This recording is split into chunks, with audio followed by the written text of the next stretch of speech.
Hello guys, welcome to my channel. आज हम बात करने वाले मूवी के बारे में जो है Conjuring the last rites. Hopeful I am visible.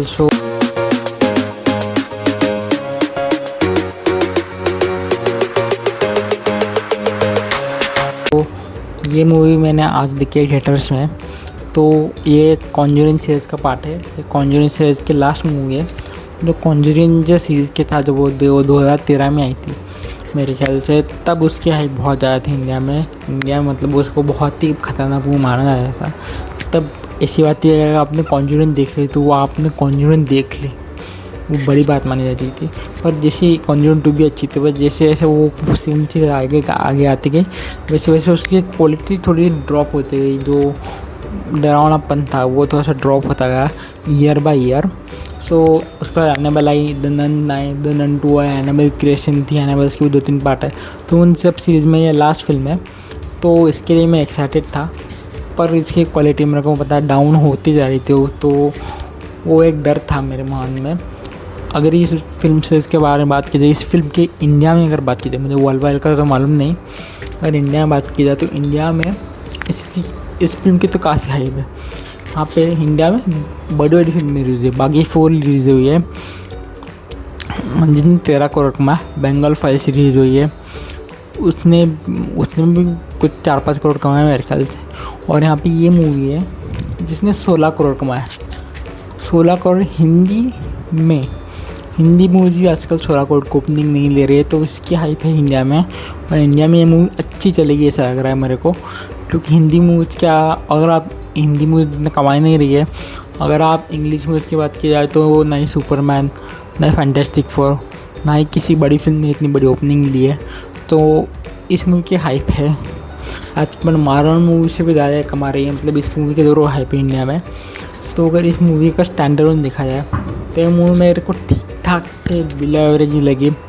First half में आपको जो स्टोरी है वो बिल्डअप होते हुए दिख रही है, और सेकेंड हाफ में फिल्म जो मेन इसेंस का भूतों का उस पर वो सेकेंड हाफ में आती है।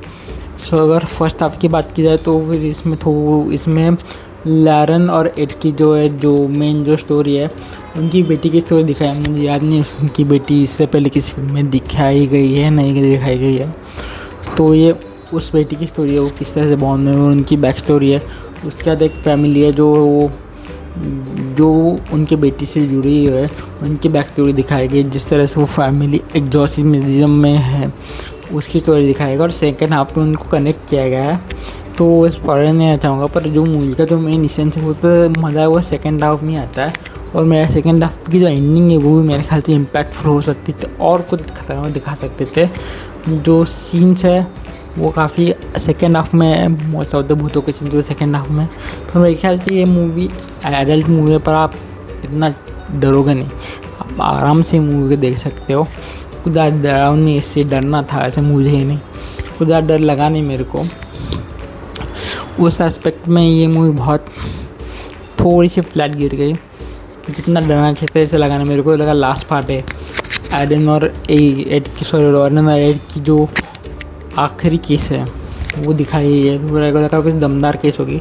उनकी पर्सनल स्टोरी है, उनकी बेटी के बारे में पर्सनल स्टोरी है, तो आपको इमोशनल करने की कोशिश की गई है।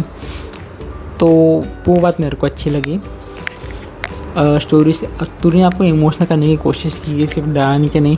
पर डराने वाला पार्ट है वो बहुत ही कम है। सेकेंड हाफ में ज़्यादा पार्ट है, और मेरे ख्याल से मूवी बहुत ठीक नहीं है, बिलो एवरेज ही मूवी है मेरे ख्याल से। तो मैं तो इस मूवी को 3 स्टार दूँगा। अगर आपको देखना है तो आप देख सकते हैं। एडल्ट मूवी है, थोड़े से हॉरर सीन्स हैं यहाँ वहाँ। मेरे ख्याल से 4-5 चीज़ें हॉरर सीन्स हैं जो आपको थोड़े से डरावने दिखेंगे। बाकी की तो मूवी बिलो एवरेज लगी मेरे को।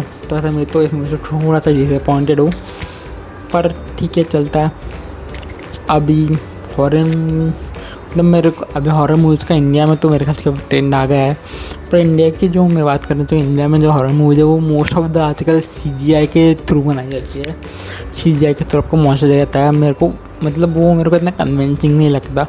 हॉरर मतलब वो धीरे धीरे आपको बिल्डअप करके धीरे धीरे आपको डराना चाहिए और वो उसका पूरा फेस नहीं दिखाना चाहिए, वैसी हॉरर मूवी देखनी चाहिए। और कॉन्जरिंग में से है, कॉन्जरिंग उसी स्टेप पे चलती है और मेरे ख्याल से इंडिया को भी कॉन्जरिंग जैसी हॉरर मूवी बनाना चाहिए instead of depending upon heavy CGI for the ghost. मेरे ख्याल से वो अच्छा नहीं दिखता। तो अगर आपको हॉरर मूवी अगर इंडिया में अगर आपने अच्छी हॉरर मूवी बनाई तो ज़रूर चलेगी, कॉन्जरिंग इसका एग्जाम्पल है। पर आप प्रॉपर हॉरर मूवी बनाओ, ना कि आप ये VFX ऐसे आप उस मूवी के जो मज़े है वो मतलब ख़राब कर दो, उस मूवी एक्सपीरियंस ख़राब कर दो। तो मेरे ख्याल से इंडिया में मार्केट अच्छा हॉरर मूवीज़ का सो बन सकती है। That's all. मैं इस मूवी को 3 स्टार अच्छा कर चाहता हूँ 5 में से। ये आप वन टाइम वॉच देख सकते हैं डरने के लिए, टाइम पास करने के लिए। That's all. अपना ख्याल रखो। Please subscribe guys.